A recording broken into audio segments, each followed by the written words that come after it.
اللهم صل على محمد وآل محمد. اعوذ باللہ من الشیطان اللعین الرجیم. بسم اللہ الرحمن الرحیم. رب اشرح لی صدری ویسر لی امری واحلل عقدۃ من لسانی یفقہوا قولی.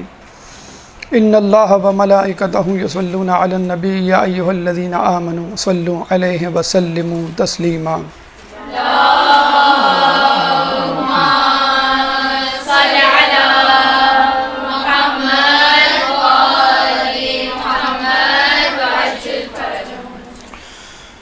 انگریزی میں ایک محاورہ ہے، ڈو ناٹ جج دا بک فرام اٹس کور، یعنی کتاب کو اس کے سرورق سے، اس کے کور سے نہیں پہچانو. تو اگر کتاب کو اس کے سرورق سے نہ پہچانو تو پھر کس چیز سے پہچانو؟ یعنی جس طرح ہم دیکھتے ہیں کہ انسان کو اس کی ظاہری رکھ رکھاؤ یا بناوٹ یا لباس سے نہیں پہچاننا چاہیے، بلکہ اس کے کردار سے پہچاننا چاہیے، اس کے معاملات طے کرنے کے انداز سے پہچاننا چاہیے. اسی طرح کتاب کو اس کے سرورق سے نہیں ہے. تو جب پوچھا گیا تو بھئی کس چیز سے پہچانے کتاب کو، تو کہا گیا کہ ایک طریقہ ہے کہ آپ اس کے اندر موجود مقدمے سے پہچانیں. جو پریفیس ہوتا ہے، مقدمہ ہوتا ہے، آپ نے نوٹ کیا ہوگا، کتاب کا مقدمہ ایسی شخصیت لکھتا ہے کہ جو خود صاحب کتاب سے زیادہ افضل ہوتا ہے، بہتر ہوتا ہے، اور اس کی بڑی نظریں ہوتی ہیں دقیق اس کتاب کی تحریر پر، اور پھر وہ کتاب کو پڑھتا ہے، تصحیح کرتا ہے، خامیاں تلاش کرتا ہے، اور لوگوں کو ریکمینڈ کرتا ہے کہ بھئی یہ کتاب پڑھنی چاہیے کہ نہیں، اور کیوں پڑھنی چاہیے، اس کا فائدہ کیا ہے اور اس کا مقصد کیا ہے. کتاب کربلا بھی ایک ایسی کتاب ہے کہ جس کو پڑھنے سے پہلے امام نے مقدمہ لکھا، اور وہ مقدمہ مسلم بن عقیل کے ہاتھوں تھا. اور بلا شبہ مسلم کی شخصیت ایک بڑی قداور شخصیت تھی، امام کی شخصیت اس زمانے میں بلند ترین شخصیت تھی. تو انہوں نے اپنے کتاب کے مقدمے کے لیے مسلم بن عقیل کو منتخب کیا. اور کتاب کا مقدمہ پڑھ کر ہی ہمیں اندازہ ہو جاتا ہے کہ واقعی کربلا کی داستان بہت زیادہ غمگین ہوگی، اداس ہوگی، اور خون میں ڈوبی ہوئی ہوگی. بس فرق یہ ہے مقدمے اور کتاب میں کہ کربلا میں جتنے بھی لوگ تھے، چاہے وہ جتنی ہی بے دردی سے قتل کیوں نہ ہوئے ہوں، بہرحال ایک دوسرے کو دلاسا دینے کے لیے موجود تھے. یہاں مسلم بن عقیل تنہا تھے جنہوں نے تنہا قربانی دی. چنانچہ آج کا موضوع 9 ذی الحج کی تاریخ کے حوالے سے شہادت مسلم بن عقیل سفیر حسین. آج ہم ان واقعات کا تجزیہ اور تحلیل کرنے جا رہے ہیں کہ جو مسلم بن عقیل کو پیش آئے، بلکہ مسلم بن عقیل کا کوفے جانا کیوں کر ضروری تھا، اور اس کے اثرات مسلمانوں کی زندگی میں اور آنے والی نسلوں میں کیا مرتب ہوئے. ایک درود پڑھ دیں محمد والے محمد پہ.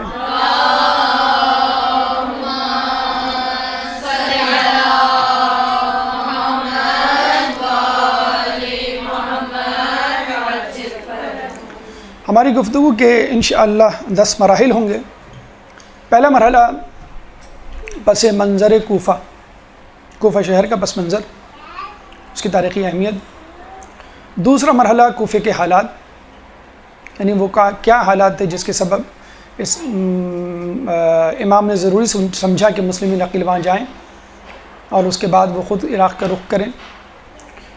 3 امام کا فیصلہ کہ امام نے کیوں کر یہ فیصلہ کیا کہ مسلم بن عقیل جائیں، کیا جواز پیش کیا فیصلے کا. چوتھا مرحلہ مسلم کی روانگی کے وقت کیا حالات پیش آئے. 5واں مرحلہ مختار کے گھر قیام، یعنی مسلم نے پہلے مختار کے گھر قیام کیا. 6واں مرحلہ ہانی بن عروہ کے گھر قیام، مختار کے بعد جناب مسلم نے ہانی بن عروہ کے مکان پہ قیام کیا. 7واں مرحلہ کوفیوں کی بے وفائی، کہ جب ان کا اصل چہرہ بے نقاب ہوا. 8واں مرحلہ طوعا کے گھر قیام، یا آخری قیام تھا کسی مذہب اہل بیت کے ماننے والے چاہنے والے کے گھر. ایک عورت کا نام ہے طوعا، توئے سے طوعا کے گھر قیام. اور 9واں مرحلہ ابن زیاد کے دربار میں حاضری، اور 10واں اور آخری مرحلہ شہادت مسلم بن عقیل۔ اللہ سے دعا ہے کہ تمام مراحل پہ کامیابی سے گزرنے، ان کو سمجھنے اور اپنی زندگی میں اپنانے کی توفیق عطا فرمائے، ان باتوں کو، ان نصیحتوں کو، ان مشوروں کو جو ہمیں مسلم بن عقیل کی سیرت سے ملیں گے۔ ہماری گفتگو کا پہلا مرحلہ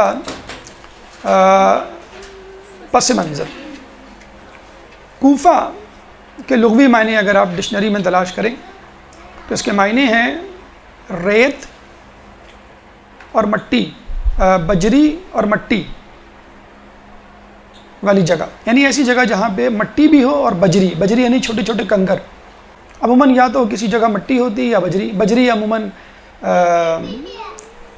سمندری دریائی علاقوں اور جگہوں پر ہوتی ہے۔ تو کوفہ ایسی جگہ تھی جہاں پہ بجری بھی تھی اور مٹی بھی تھی۔ 14 صدی ہجری سے پہلے تک کوفے میں کوئی آبادی کا نام و نشان نہیں تھا، نہ آدم نہ آدمزاد۔ سعد بن ابی وقاص رسول اللہ کے صحابی جب قادسیہ کی جنگ میں جاتے ہیں، فتح کرتے ہیں ایران کو، تو 1 لاکھ کی فوج ان کے ساتھ تھی۔ اب ظاہر سی بات ہے 1 لاکھ کی فوج کا دوبارہ مدینہ آنا اور خلیفہ وقت کے حکم کا انتظار کرنا اور پھر دوبارہ روانہ ہونا کسی جنگی مہم پر، ایک مشکل مرحلہ۔ آج کل کے زمانے میں ٹرانسپورٹیشن کتنا مشکل کام ہے، اس زمانے میں تو اونٹوں پر، گھوڑوں پہ یہ کام ہوتا تھا۔ چنانچہ انہوں نے یہ ضروری سمجھا کہ اس فوج کو کسی رستے میں، کسی علاقے میں پڑاؤ ڈال کر رکوا دیا جائے اور پھر حکم کا انتظار کیا جائے اور پھر یہیں سے جو ہے اپنے دوسرے ہدف کی طرف جایا جائے۔ چنانچہ ان کو پہلے مدائن جانے کا خیال آیا، مدائن کی ہوا ان کو راس نہ آئی فوجیوں کو، پھر وہ کوفہ آئے۔ کوفے میں انہوں نے قیام کیا، کوفہ کی جگہ انہیں اچھی لگی، اور کوفے کے برابر ایک اور علاقہ تھا، شہر تھا جس کو انہوں نے بسایا، بصرہ، جو کہ سمندر کے کنارے تھا، جس کو ہم ارض الہند کہا کرتے تھے اس زمانے میں، یعنی ہندوستان کی زمین اس طرف ہندوستان کا رستہ نکلتا تھا۔ کوفہ اور بصرہ 2 علاقے ہو گئے جو کہ سعد بن وقاص نے اپنی فوج 1 لاکھ پہ جو مشتمل تھی اس کے ذریعے بسائی۔ یہ پہلا آباد کاری کا مرحلہ تھا کہ جب وہاں شروع ہوا، شروع میں سلیٹ سے مکان بنائے گئے، جب آتش زدگی ہوئی تو پھر اینٹوں کے مکان بنائے گئے۔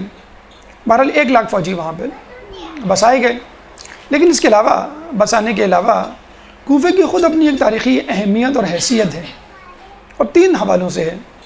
پہلے مولا علی کے حوالے سے آپ دیکھتے ہیں کہ مولا علی جب خلافت میں متمکن ہوئے تو شورش برپا ہوئی، بغاوت ہوئی، طلحہ، زبیر اور جناب عائشہ اپنے اپنے مورچے لیے مولا علی کے خلاف آ کر کھڑے ہو گئے، اور یہ کوفہ ہی تھا کہ جہاں پر ان لوگوں نے اپنا مرکز بنایا۔ اور کیوں بنایا؟ بالکل اظہر من الشمس سے، جیسے ابھی آپ کو بتلایا کہ وہاں پہ 1 لاکھ فوجی پہلے سے آباد تھے۔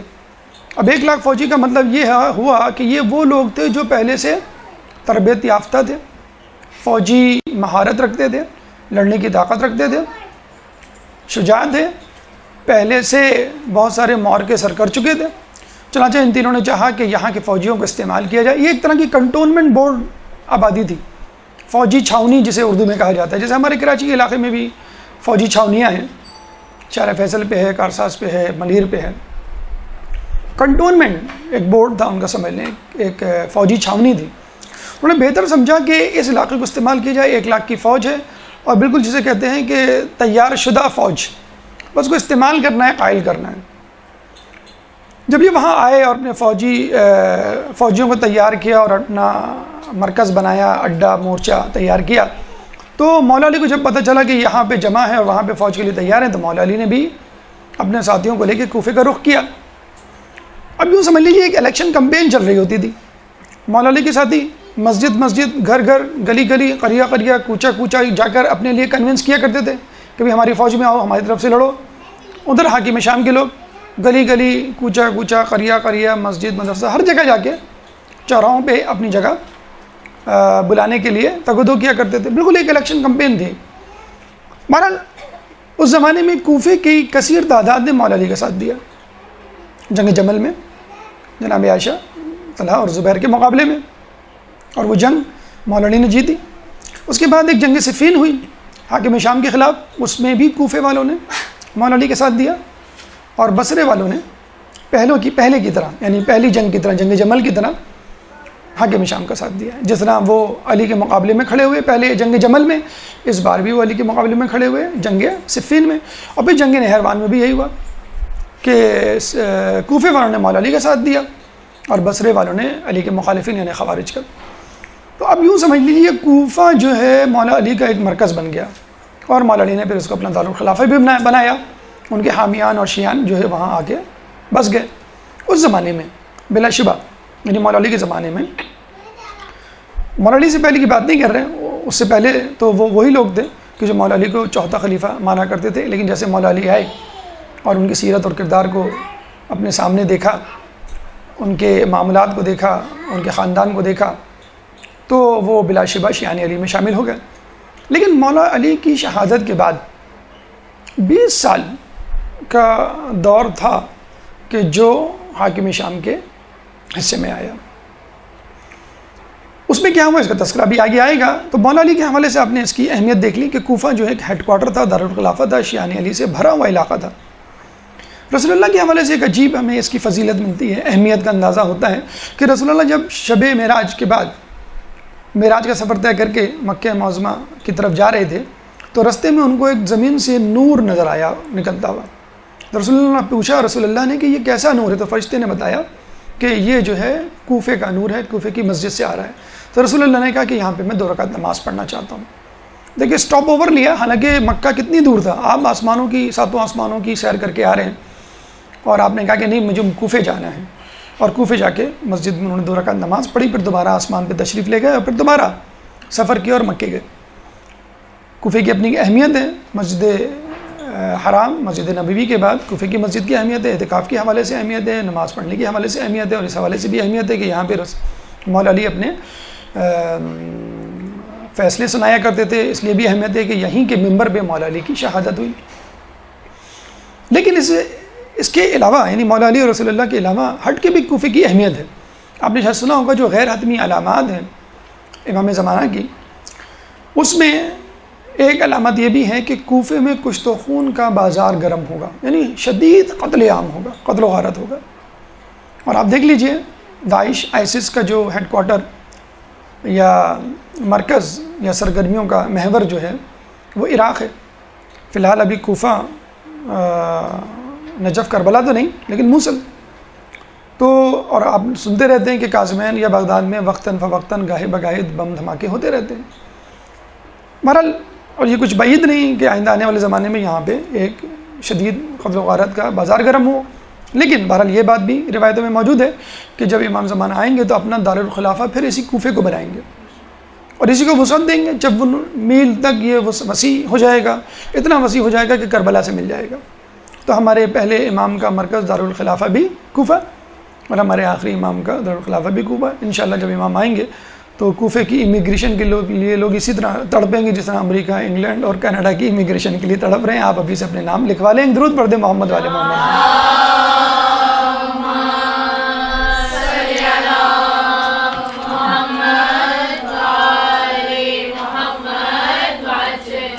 تو آپ نے دیکھا کہ کوفے کے بارے میں جو کہا جاتا ہے کہ یہ قتل و غارت کا مرکز رہا، جنگ و جدل کا محور رہا، کیوں رہا؟ سیدھی سی منطق ہے کہ اس کو بسانے والے 1 لاکھ فوجی تھے، اور اب تک جو لوگ وہاں پیدا ہو رہے ہیں وہ انہی فوجیوں کی نسل سے تو ہیں، تو ان کی خون میں، ان کی رگ رگ میں جو ہے لڑنا شامل ہے۔ امیر مختار کے آپ واقعات پڑھتے ہیں، اس سے پہلے مولا علی کے واقعات پڑھتے ہیں، اس کے بعد اب تک کے حالات پڑھتے ہیں، تو وہی جنگ و جدل جو ہے وہ وہاں پہ جاری ہے۔ لیکن آپ نے یہ بھی دیکھا کہ اگر انسان میں صلاحیت ہو تو وہ کوئی بڑی بات نہیں ہوتی۔ بڑی بات کیا ہے؟ صلاحیت کا صحیح استعمال۔ یہی شجاعت، بہادری اور لڑنے کی صلاحیت جب مولا علی کے خلاف استعمال ہوئی تو لوگ گمراہ ہو گئے، چاہے جنگ صفین کے مخالفین ہوں، جنگ نہروان کے مخالفین ہوں، یا جنگ جمل کے مخالفین ہوں۔ اور جب یہی صلاحیتیں مولا علی کے ساتھ ان کی حمایت میں استعمال ہوئیں اور انشاءاللہ امام زمانہ کے آنے پر استعمال ہوں گی، تو یہی صلاحیت آپ کو ہدایت کی طرف لے جاتی ہے۔ تو کسی چیز، صلاحیت، طاقت یا نعمت کا ہونا بڑی بات نہیں، اس کا صحیح استعمال بڑی بات ہے۔ اللہ دے دیتا ہے یا انسان خود پیدا کر لیتا ہے، لیکن استعمال اور اس کا نتیجہ وہ اہمیت کا حامل ہوتا ہے۔ یہ ہماری گفتگو کا پہلا مرحلہ، پس منظر۔ اب آئیے دوسرا مرحلہ، کوفے کے حالات، یعنی وہ کیا حالات تھے کہ جس کے سبب مسلم بن عقیل کو امام حسین نے یہاں بھیجا۔ ایک درود پڑھ دے محمد والے محمد پہ۔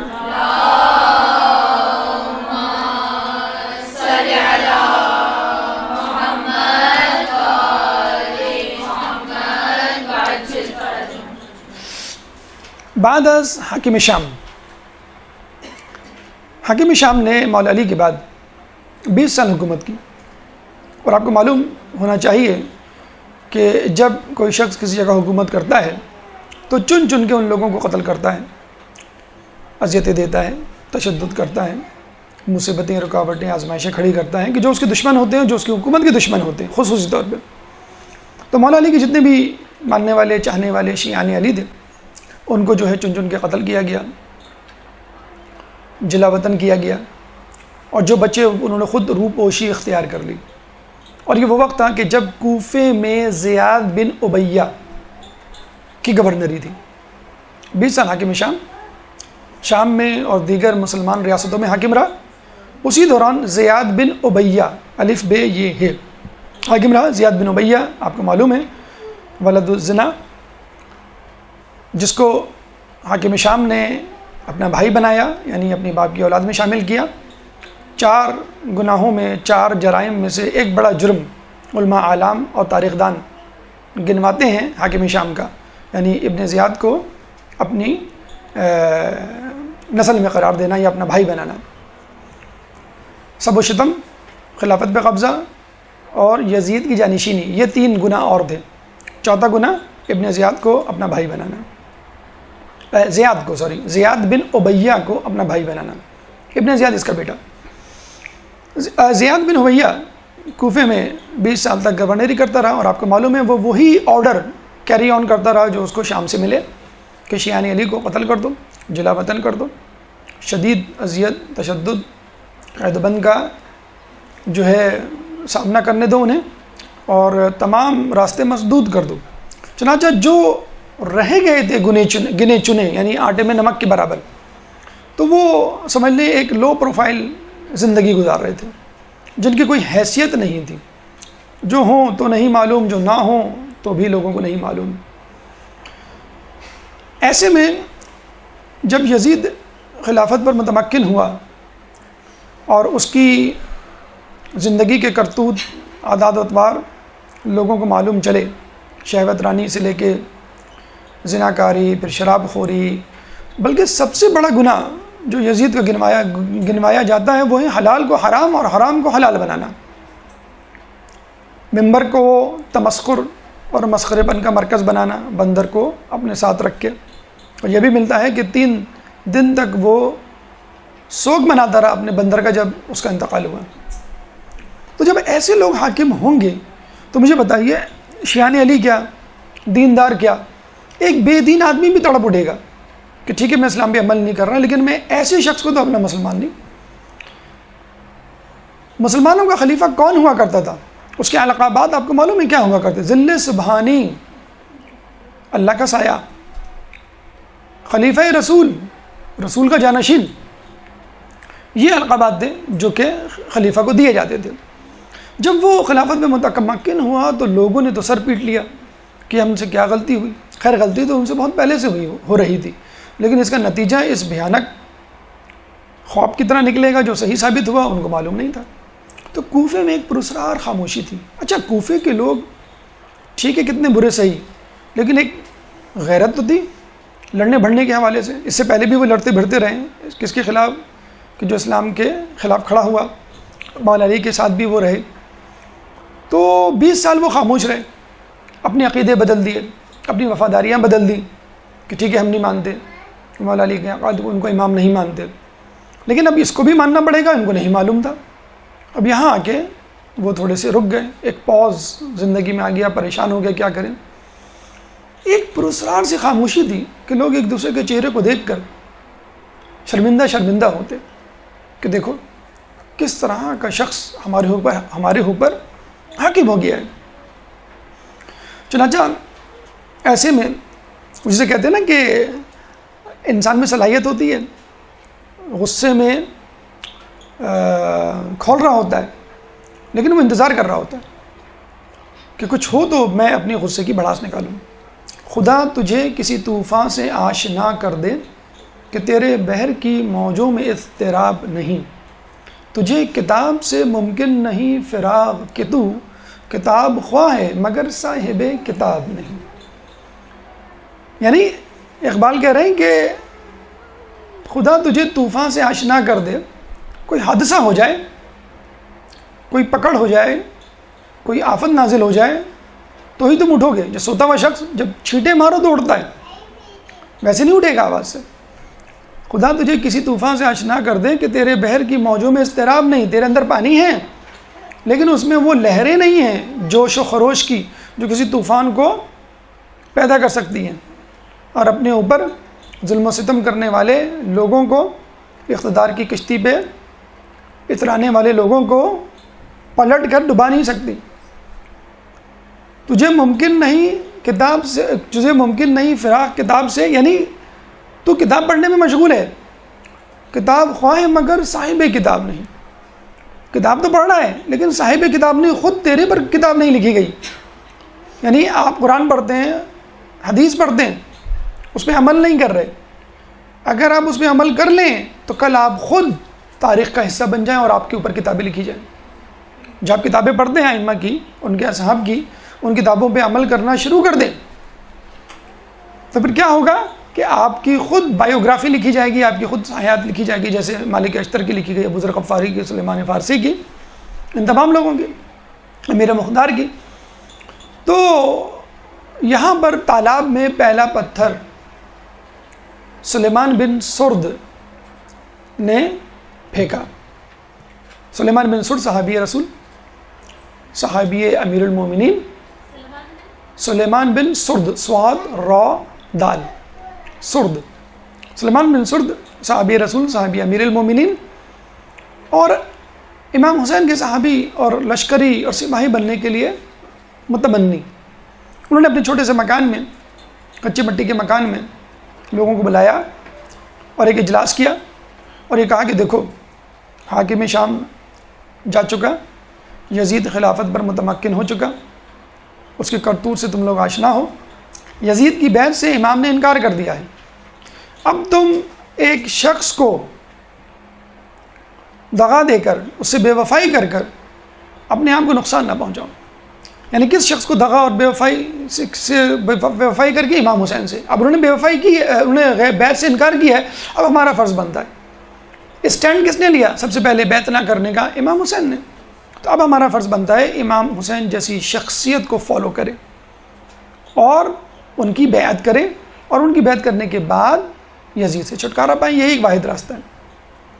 تو آپ نے کہا، سلیمان بن سرد نے اپنے ساتھیوں کو، سارے ڈائی ہارڈ اسٹانچ آئیکونک فگرز شیعہ علی کی وہاں بیٹھی ہوئی تھی، کہ اگر تم چاہتے ہو کہ امام یہاں پر آئیں، ہم ان کی بیعت کریں، یزید سے چھٹکارا پائیں، جو کہ ایک واحد سلوشن ہے، رہ گیا ہے، تو تم لوگ دیر مت کرو، تاخیر مت کرو. امام مدینے سے نکل چکے تھے، مکے میں تھے، یعنی امام سمجھنے تیار ہیں کچھ بھی کرنے کے لیے، کسی بھی قسم کی قربانی دینے کے لیے، تو پھر ہم کیوں نہیں تیار؟ لوگوں میں ایک بے چینی، اضطراب پیدا ہوا اور لوگ یہ سن کر بڑے غمگین ہوئے اور انہوں نے کہا کہ ہاں ہمیں ایسا کرنا چاہیے. تو اس نشست کے بعد 4 لوگوں نے پہل کی پہلا خط لکھنے میں. امام کو جو پہلا خط لکھا گیا وہ سلیمان بن سرد. خط کی تحریر کچھ یوں تھی کہ یہ تحریر سلیمان بن سرد، حبیب ابن مظاہر، رفع بن شداد اور مسیب ابن نجبہ کی طرف سے لکھا جا رہا ہے. سلیمان بن سرد، حبیب ابن مظاہر کے مصائب تو آپ پڑھتے ہوں گے کربلا میں، مسیب ابن نجبہ اور رفع بن شداد. یہ خط ان کی طرف سے لکھا جا رہا ہے کہ امام یزید خلافت میں متمکن ہو چکا ہے اور اس کا گورنر نعمان بن بشیر کوفے پہ حاکم ہو چکا ہے، لیکن خدا گواہ ہے ہم اس کے پیچھے نماز نہیں پڑھتے، ہم نماز جمعہ میں نہیں جاتے، ہم نماز عیدین میں بھی اس کے پیچھے نہیں ہوتے۔ ہم چاہتے ہیں کہ آپ آئیں، ہم آپ کی بیعت کریں اور اس نعمان بن بشیر کو اس کے گھر یعنی شام میں واپس پہنچا دیں۔ یہ پہلا خط تھا جو امام کو 10 رمضان مکہ معظمہ میں ملا، پہلا خط۔ 2 دن کے اندر 53 خطوط 53 خطوط لکھے گئے، اور ہر خط میں 2 4 5 لوگوں کے دستخط ہوا کرتے تھے۔ دیکھتے ہی دیکھتے چند دنوں میں 18,000 خطوط امام کو وصول ہو گئے بدن مکے میں رہتے ہوئے۔ مدینہ سے نکل چکے تھے، مکے میں موجود تھے، رمضان کا مہینہ تھا، اور یہ تمام خطوط ان کو چند دنوں میں یعنی 18,000 کی تعداد میں امام کو مل گئے۔ اچھا، یہاں پہ ایک سوال پیدا ہوتا ہے کہ جو 18,000 خطوط تھے یہ کن لوگوں نے لکھے؟ آپ تو کہہ رہے ہیں کہ وہاں پہ شیعان علی کی تعداد آٹے میں نمک کے برابر تھی، اور حاکم شام نے اور زیاد بن ابی نے ان کو قتل کر دیا تھا، قمع کر دیا تھا، روپوش ہو چکے تھے، وہ چند گنے چنے لوگ موجود تھے، 18,000 کہاں سے آ گئے؟ تو جان لیجئے خطوط لکھنے والوں میں فقط شیعان علی نہیں تھے، خطوط لکھنے والوں میں محبان اہل بیت بھی تھے، خطوط لکھنے والوں میں وہ لوگ بھی شامل تھے جو عام مسلمان تھے اور مولا علی کو خلیفہ چہارم مانتے تھے، لیکن یزید کے خلاف تھے۔ کیا آج کل کے زمانے میں ایسے لوگ نہیں جو امامت کے عقیدے پہ یقین نہیں رکھتے، عدل پہ یقین نہیں رکھتے اور شیعان علی میں شامل نہیں، لیکن علی کو مانتے، فضیلت کے قائل ہیں، پنجتن سے محبت کرتے ہیں، روزوں کی زیارت کرتے ہیں، وسیلے اور شفاعت پہ یقین رکھتے ہیں؟ تو خط لکھنے والوں میں تمام لوگ شامل تھے، آٹے میں نمک کے برابر شیعان علی بھی شامل تھے، اور کثیر تعداد میں وہ لوگ بھی شامل تھے کہ جو محبان دین تھے، مسلمان تھے، اور آخر میں وہ لوگ بھی شامل تھے جو بہت زیادہ دیندار نہیں تھے بلکہ بے دین تھے، لیکن چونکہ یزید سے ان کو نفرت تھی کہ اس قواش کا شخص ہم قبول نہیں کرتے بطور خلیفہ، وہ بھی شامل تھے۔ اس کا ثبوت آپ کو میں دیتا ہوں، خطوط کے متن اگر آپ پڑھیں جو امام کو پہنچائے گئے، تو خطوط کے متن پڑھ کر آدمی کی تحریر سے اندازہ ہو جاتا ہے نا کہ یہ انسان کس طبیعت کا مالک ہے۔ خطوط کے متن شروع میں کیسے تھے، بیچ میں کیسے تھے، بعد میں کیسے ہو گئے؟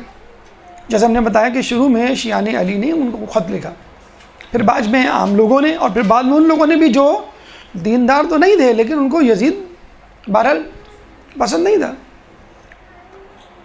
پہلے خطوط میں لب و لہجہ کیسا ہوا کرتا تھا؟ التجائی، ایک خواہش ہوا کرتی تھی، شاید خدا آپ کے ذریعے ہم مسلمانوں کی شیرازہ بندی کر دے، اس جملے پہ اختتام ہوا کرتا تھا خط کا۔ التجا ہے نا اس جملے میں، خدا را آ جائیے، ہماری درخواست ہے تاکہ ہم متحد ہو جائیں۔ اس کے بعد لہجہ تھوڑا سا تبدیل ہوا اور جوش نے اس کا مقام لے لیا۔ پھر اختتام کیسے ہوا کرتا تھا بعد کے خطوط میں؟ ہم آپ کی امامت کے بغیر کسی اور کی امامت کبھی نہیں قبول کریں گے، ایک جوش۔ ٹھیک، آپ نے دیکھا لہجہ تبدیل ہوا۔ پھر اس کے بعد آخری خطوط میں لہجے کیسے ہوئے؟ آپ اندازہ لگا لیں کہ یہ خط کس نے لکھا ہوگا، کن لوگوں نے لکھا ہوگا، کیا موضوع ہوتا تھا، کیا متن ہوتا تھا، کیا اختتام ہوتا تھا؟ کھیتیاں لہلا رہی ہیں، درخت میووں سے لدے ہوئے ہیں، تالاب لبریز ہیں، لشکر آراستہ ہیں، میدان تیار ہے، آئیے کیک کاٹیے۔ ہم کہتے ہیں نا بس کیک تیار ہے، آگے کیک کاٹ دیجیے، سب کچھ تیار ہے، آپ بھی کھائیے، ہمیں بھی کھلائیے۔ یہ لالچ ہے کہ نہیں؟ امام کو لالچ دی جا رہی ہے۔ آپ کس کی لالچ دے رہے ہیں؟ میووں کے لیے دے رہے ہیں، کھیت کھلیانوں کی دے رہے ہیں، پانی اور ایوانوں کی دے رہے ہیں، اور جائیدادوں کی دے رہے ہیں، خلافت، یہ آپ ایک لالچ دے رہے ہیں امام کو، نعوذ باللہ۔ یہاں سے آپ کو اندازہ ہو جانا چاہیے کہ امام کو لکھنے والے خطوط فقط شیعان علی نے نہیں بلکہ غیر شیعہ افراد نے بھی لکھے۔ شیعان علی تو وہاں پہ آٹے میں نمک کے برابر تھے، اور جن لوگوں نے بسایا اس سے بھی آپ واقف ہیں۔ بہرحال اب یہاں پہ آ کر امام کو خطوط ملتے ہیں، امام جو ہیں وہ فیصلہ کرتے ہیں۔ امام کیا فیصلہ کرتے ہیں؟ یہ ہماری گفتگو کا تیسرا مرحلہ امام حسین کا فیصلہ. ایک درود پڑھ دیں محمد والے محمد کو.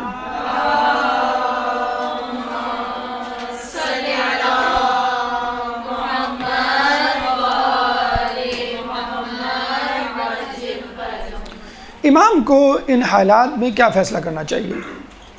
یزید خلافت پر متمکن ہو چکا، ظلم و ستم کا بازار گرم ہو چکا، حلال حرام ہو چکا، حرام حلال ہو چکا.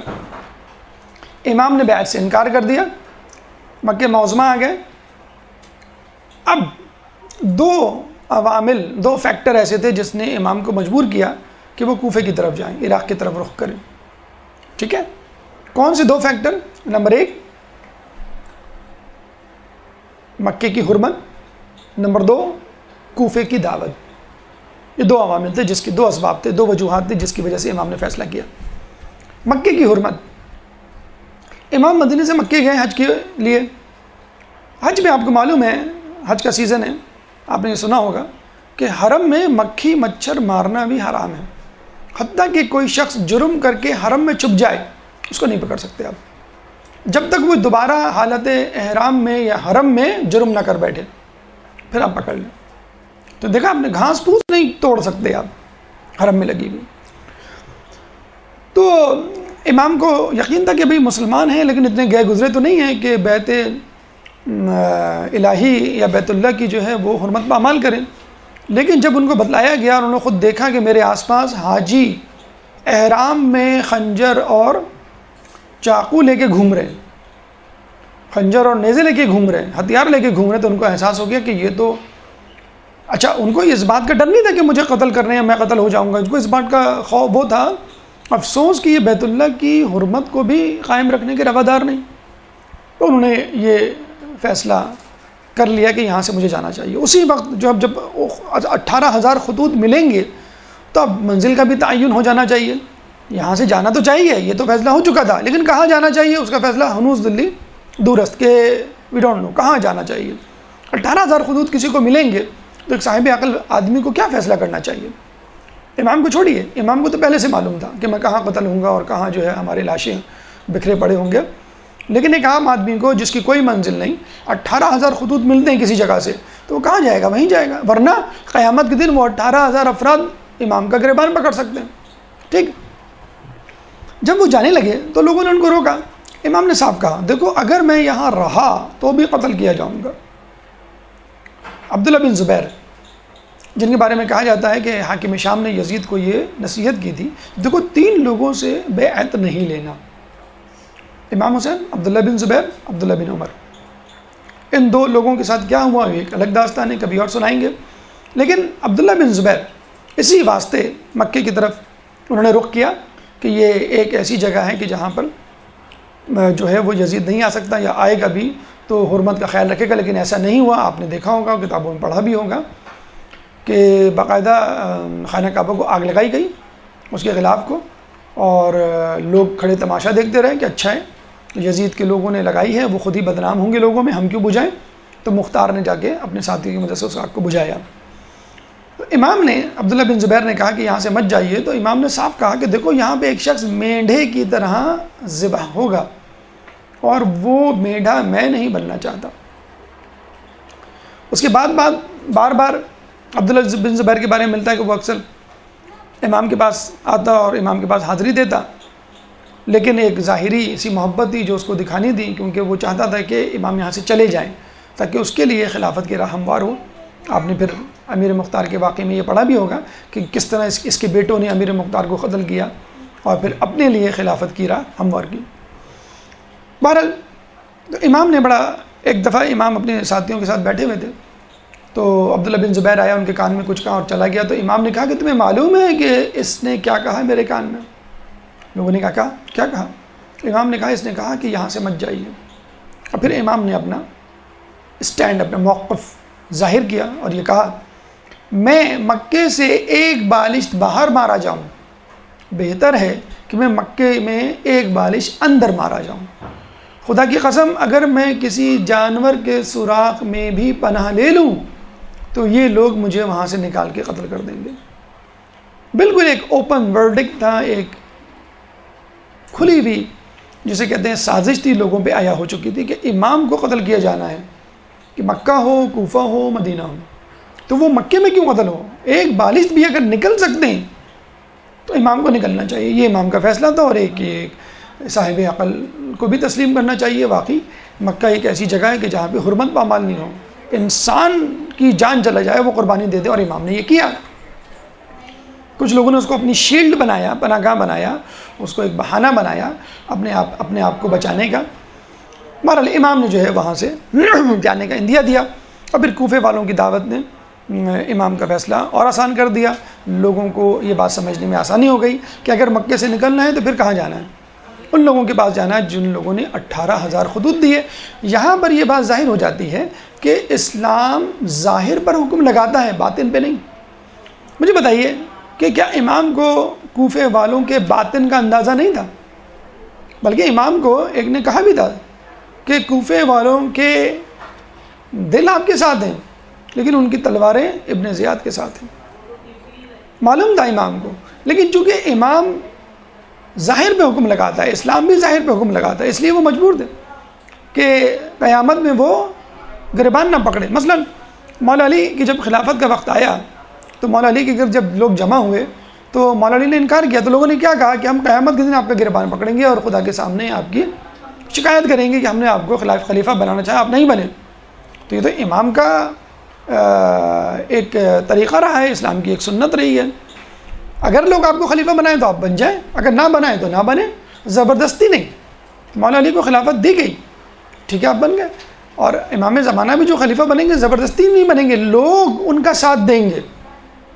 منا ابھی آ کے زبردستی وہ خلیفہ نہیں بن سکتے، بالکل بن سکتے، لیکن جب تک لوگ نہیں تیار ہو جاتے، لوگ ان کا ساتھ نہیں دیتے، وہ نہیں آئیں گے۔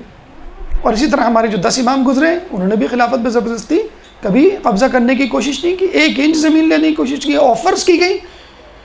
امام چھٹے امام کو، امام جعفر صادق علیہ السلام کو، اللہم صلی علی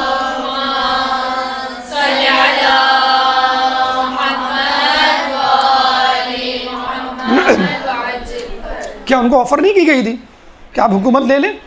اور بنو عباس نے کیا کہا کہ ہمارے ساتھ آ جائیں، ہم بنو امیہ کا سارا بدلہ لیں گے۔ کیا رسول اللہ کو حکومت کی آفر نہیں کی گئی کہ تم جو ہے حکومت لے لو مکے کی، اور جتنا پیسہ چاہیے لے لو، جس عورت سے چاہو شادی کر لو، لیکن اپنا یہ کام چھوڑ دو نبوت والا؟ تو ہمارے نہ کسی نبی نے نہ کسی امام نے ایسی پیشکشوں کو قبول کیا، کیونکہ اسلام حکومت کے لیے نہیں ہے، حکومت اسلام کے لیے ہونی چاہیے۔ اسلام کو سیڑھی نہیں بنانا چاہیے حکومت حاصل کرنے کے لیے، حکومت کو سیڑھی بنانا چاہیے اسلام کو پھیلانے کے لیے۔ اور اب تک کے جو حکمران یہی کرتے ہوئے آئے تھے کہ وہ اسلام کو سیڑھی بناتے تھے حکومت حاصل کرنے کے لیے۔ ولید بن عبد الملک کا واقعہ ہم نہیں پڑھتے کہ قرآن پڑھ رہا تھا، حمامۃ المسجد کہلاتا تھا، جب معلوم چلا کہ تمہیں خلیفہ بنا دیا گیا تو قرآن اٹھا کے پھینک دیا کہ اب مجھے تیری ضرورت نہیں۔ تو ایسے لوگ بھی گزرے ہیں۔ تو امام کا جو طریقہ اور امام نے جو فیصلہ کیا تھا وہ اسی بنیاد پر تھا کہ لوگ چونکہ مجھے بلا رہے ہیں، اب یہ حجت ہے میرے اوپر کہ میں جا کر ان سے بیعت لوں، اور جو ان کو ستایا جا رہا ہے اور جو دین کو تبدیل کیا جا رہا ہے اس دین کو اپنی اصلی حالت پہ لاؤں، جیسے وہ مدینے سے نکلتے ہوئے کہہ چکے تھے کہ میں اپنے نانا کی امت کی اصلاح کے لیے جا رہا ہوں۔ امام کا کوفے جانا، عراق جانا، کربلا جانا یا مسلم بن عقیل کو بھیجنا قطعی طور پہ خودکشی نہیں تھی، یہ لوگوں کی ظاہری طبیعت پہ، ظاہری صورت پر ایک رد عمل تھا جو ہر کسی کو کرنا چاہیے، امام نے بھی وہی کیا۔ اب آئیے ہماری گفتگو کے چوتھے مرحلے کی طرف، مسلم بن عقیل کی روانگی۔ ایک درود پڑھ دے محمد والے محمد پہ۔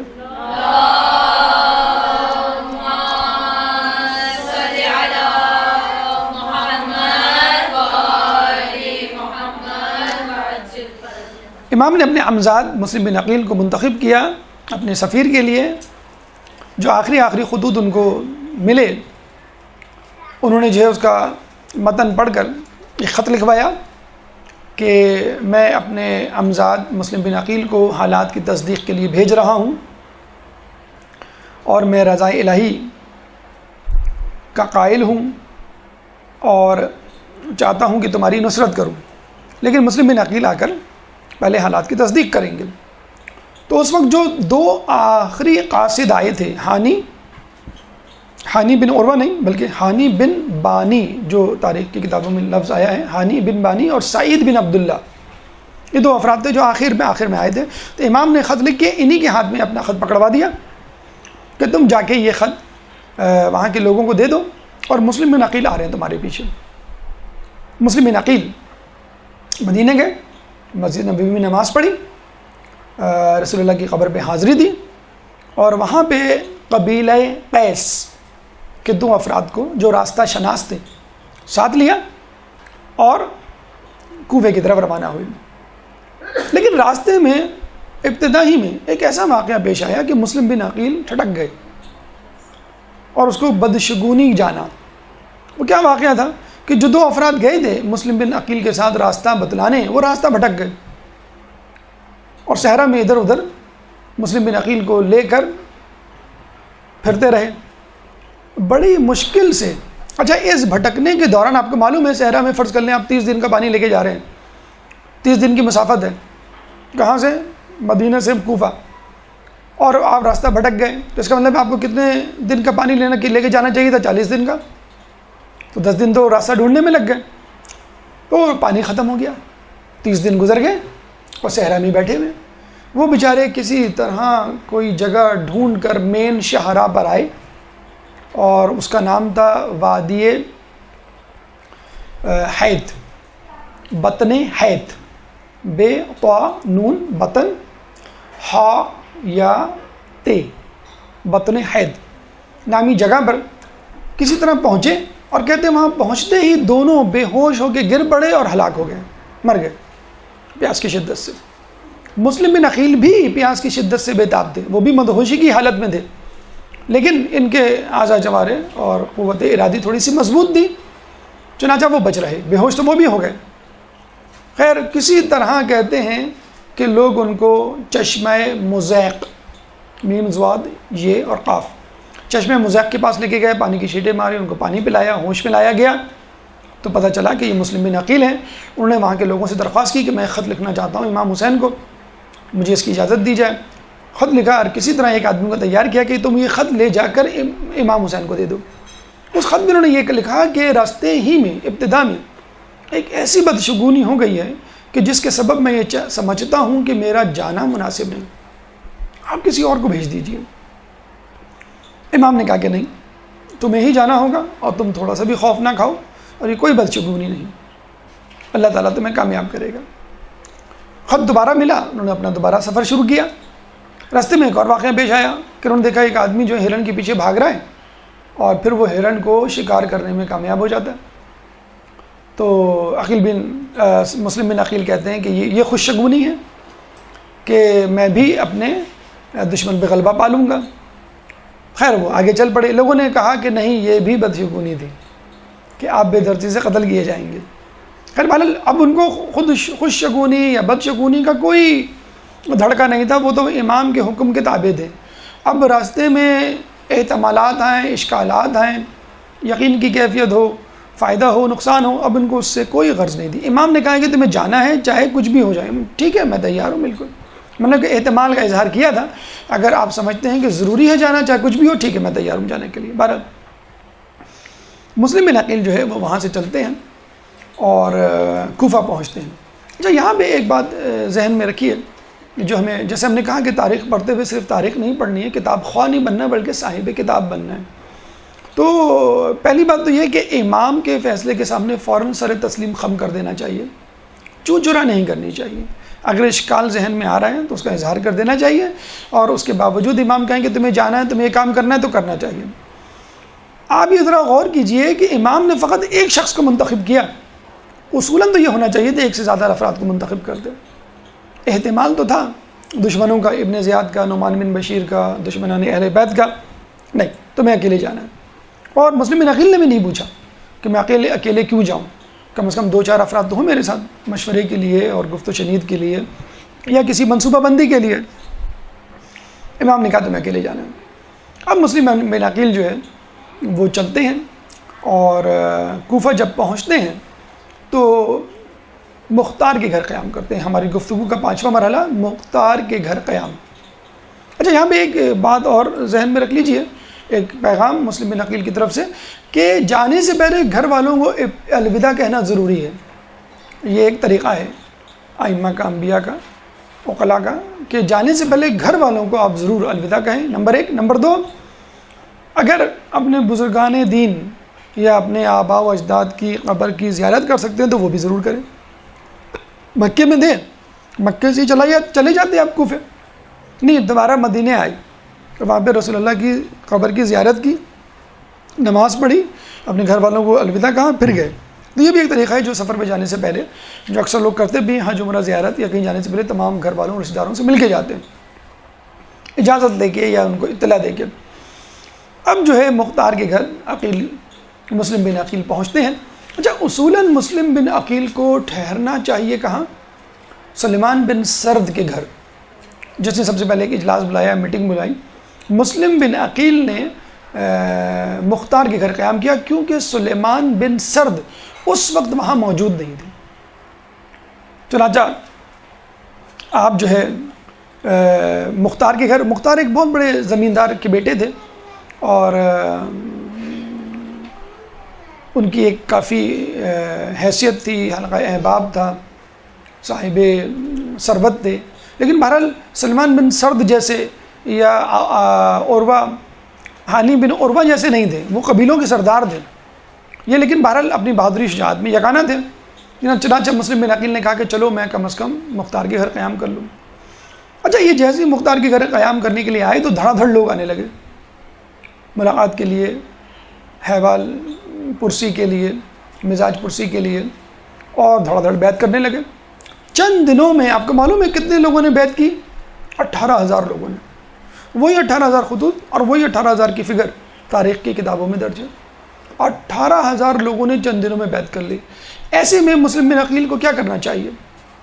وہی کرنا چاہیے جو صاحب عقل کو، کہ امام ہموار ہیں، لوگ تیار ہیں، آپ آ جائیے، انشاءاللہ آپ کو کامیابی ہوگی. یہ خط لکھا اور انہوں نے بھیج دیا. ادھر انہوں نے یہ خط بھیجا، ادھر جو ہے وہ پورے کوفے میں ایک ہلچل مچ گئی، کچھ ہونے والا ہے، کچھ ہونے والا ہے، امام آنے والے ہیں. جب ابن زیاد کے گورنر نعمان بن بشیر کو یہ خبر پہنچی تو وہ پریشان ہوا. جب نعمان بن بشیر ایک معتدل مزاج اور کچھ لوگ کہتے ہیں بزدل آدمی تھا، ممبر پہ آیا، اس نے ایک نرم گرم سی تقریر کی کہ لوگوں مجھے معلوم ہوا ہے کہ مسلم بن عقیل کوفے میں ہیں اور لوگ ان کی بیعت کر رہے ہیں، تو دیکھو میں تم لوگوں کو ڈراتا ہوں کسی فتنہ فساد جنگ و جدل سے، کوئی محاذ آرائی نہ کرو، اور میں بھی نہیں چاہتا کوئی قتل و غارت ہو کوفے میں. جہاں تک میرا تعلق ہے میں اس وقت تک جارحانہ قدم نہیں اٹھاؤں گا جب تک تم لوگوں کی طرف سے، یعنی مسلم بن عقیل کے حامیوں کی طرف سے، کوئی جارحانہ قدم نہیں اٹھایا جاتا. یہ کہہ کر وہ ممبر سے اتر آیا. جب یہ ممبر سے اترا تو وہاں پہ موجود ایک شخص تھا، عبداللہ بن مسلم حضرمی. عبداللہ بن مسلم حضرمی، ہا ضاد را مین. یہ اس نے فوراً نعمان بن بشیر کو پکڑ لیا اور کہا کہ تم نے یہ کیا بزدلانہ تقریر کی ہے؟ تمہیں تو چاہیے تھا کہ تمہیں ایک تنبیہ کرنی چاہیے، وارننگ دینی چاہیے، جارحانہ اقدام کرنا چاہیے کہ دشمن ہمارے گھر کے اندر موجود ہیں اور تم خاموش بیٹھے ہوئے ہو، یہ کمزوری ہے. تو نعمان بن بشیر نے کہا کہ اطاعت الہی میں کمزوری معصیت الہی میں زور سے زیادہ بہتر ہے. ایک شخص اطاعت الہی کرے اور بظاہر کمزور نظر آئے، ٹھیک ہے، جیسے کمپرومائز لوگ کر لیتے ہیں، صلاح کر لیتے ہیں، اس سے بہتر ہے کہ جو ہے جنگ و جدل پہ اتر آئے، قتل و غارت پہ اتر آئے اور لوگ اس کو قائم کریں بڑا بہادر ہے لیکن ظلم کر رہا ہو، اللہ کی معصیت کر رہا ہو. لیکن عبداللہ بن مسلم حضرمی نے اس کو اپروو نہیں کیا اور کہا کہ میں تمہاری شکایت کروں گا. اس نے ابن زیاد کو خط لکھا، یزید کو خط لکھا ڈائریکٹ، اور کہا یہ جاتا کہ اصلاً یزید کا جاسوس تھا جس کو اس نے بھیجا کہ تم جا کے کوفے کے حالات معلوم کرو. یزید کو یہ خط ملا تو وہ سوچ میں پڑ گیا. یزید نے اپنے ایک وزیر سر جان منصور رومی سے پوچھا، سر جان بن منصور رومی سے پوچھا کہ مجھے کیا کرنا چاہیے. اچھا اس زمانے میں جو کاتب خزانہ ہوتے تھے، اکاؤنٹنگ یا کامرس کا جو شعبہ تھا وہ رومیوں عیسائیوں کے ہاتھوں میں تھا، کیونکہ اس زمانے میں رومن لینگویج استعمال ہوتی تھی. اور مسلمانوں میں نیا نیا وہاں پہ قبضہ کیا تھا، تو مقامی لوگوں کو وہ نہیں آتی تھی عربی، ساری اکاؤنٹنگ، کامرس اور رجسٹر جو ہے وہ سارے رومن زبان میں تھے، تو کئی عرصے تک رومیوں کے ہاتھوں میں یہ رہا، عیسائیوں کے ہاتھوں میں، اور وہ بڑا اس پہ اتراتے تھے، فخر کرتے تھے کہ یہ کام مسلمان نہیں کر سکتے۔ خیر بعد میں پھر لوگوں نے آ کے پورا اس کو عربی میں ٹرانسفارم کیا، کامرس کو، پوری اکاؤنٹنگ کو۔ تو سر جان نے کہا کہ تم جو ہے ابن زیاد کو کوفے کا گورنر بنا دو۔ تو یزید اصل میں ابن زیاد سے ایک پروفیشنل جیلسی رکھتا تھا، حسد کرتا تھا۔ کیوں؟ اس کے خیال میں خود ابن زیاد میری خلافت پر نظر جمائے بیٹھا ہے، اور یہ شک اس کو بہت پہلے سے تھا، جب حاکم شام، اس کا باپ شام میں اور مسلمانوں کی ریاست کا خلیفہ تھا، اس زمانے سے وہ اس کے بھائی جس کو اس نے اپنا بھائی بنایا ہوا تھا، حقیقت میں نہیں تھا، زیاد بن امیہ جو ہے اس کے خیال میں یہ سوچا کرتا تھا، سازشیں کیا کرتا تھا کہ میں حاکم شام کے مرنے کے بعد یزید کی بجائے اپنے بیٹے یعنی ابن زیاد کو خلیفہ بناؤں گا۔ تو ایک پروفیشنل جیلسی رکھتا تھا، مجبوراً اس نے بصرہ میں اس کو گورنر بنایا ہوا تھا۔ اس نے کہا نہیں میں تو نہیں بھیجوں گا اس کو، وہ تو خود میری خلافت کے چکر میں ہے۔ اچھا ہم یہ سمجھتے ہیں کہ مسلمانوں میں افتراق ہے، گروہ بندی ہے، نہیں ایسا نہیں ہے، خود باطل کے اندر بھی افتراق، گروہ بندی ہوتی ہے۔ ہم بیوقوف ہیں مسلمان کہ اس سے فائدہ نہیں اٹھاتے۔